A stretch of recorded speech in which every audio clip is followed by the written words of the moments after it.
మా ఇంట్లో వాళ్ళ పరిస్థితి చాలా దారుణంగా తయారయింది. నాకు మా ఇంట్లో వాళ్ళు చెప్పలేదు నా చదువుకి ఇబ్బంది కలుగుతుంది అని.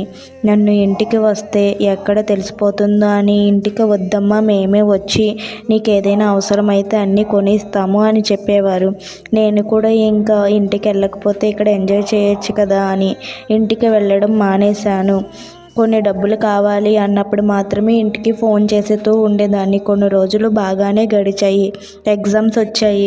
నాకు కొత్తగా అనిపించింది. ఎందుకంటే నేను తెలుగు మీడియం నుంచి వెళ్ళాను కాబట్టి అక్కడ నాకు వాళ్ళు చెప్పేది కొంచెం కొంచెం అర్థమయ్యాయి. అర్థం కానివి రూమ్మేట్స్ నాతో మాట్లాడేవారు కాదు కాబట్టి కాలేజ్ మేట్స్, బెంచ్ మేట్స్తో మాట్లాడేదాన్ని.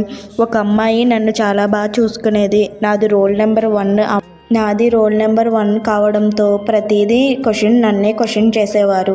తెలిసినవి ఆన్సర్ చెప్పేదాన్ని, తెలియనివి చెప్పలేకపోయేదాన్ని. అలా సైలెంట్గా ఉండేదాన్ని. నా తర్వాత రోల్ నెంబరు తను ల్యాబ్లో కానీ ఎక్స్పెరిమెంట్స్లో కానీ సార్ ఏదైనా అడిగితే కానీ నాకు ప్రతిదీ ఎక్స్ప్లెయిన్ చేస్తూ నాకు ప్రతిదీ చెప్తూ ఉండేది. అలాంటి దానిని నాకు కాలేజీలో ఉండగా తను పాపం ఇంటి దగ్గర నుంచి రాక తను డైలీ మెట్టే అయితే తను ఇంటికాడ నుంచి రాలేక నా పరిస్థితి చూసి నా గురించి హాస్టల్లో జాయిన్ అయింది.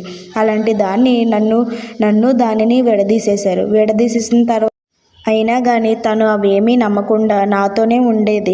ఎక్స్పెరిమెంట్లు చేయడంలో, ల్యాబ్స్ రాయడంలో ప్రతి ఒక్కటి నాతోనే ఉండేది. ల్యాబ్ రికార్డ్స్ కూడా నాకు ఇచ్చేవారు కాదు. తనే రాసింది నాకు ఇచ్చేది. వాట్సాప్లో పెట్టడం, వేరే వాళ్ళ ఫోన్ తీసుకుని నేను చూడడం అలా చేసేది. ఎగ్జామ్స్లో కూడా నాకు రాలేని ఏమన్నా ఉంటే మిడ్ ఎగ్జామ్స్లో కానీ సెమినార్లో కానీ అన్నిటిలోనూ తను నా వెనకాల సీట్లో కూర్చునేది కాబట్టి ప్రతి ఒక్కటి చూపించేది, ప్రతి ఒక్కటి చేసేది.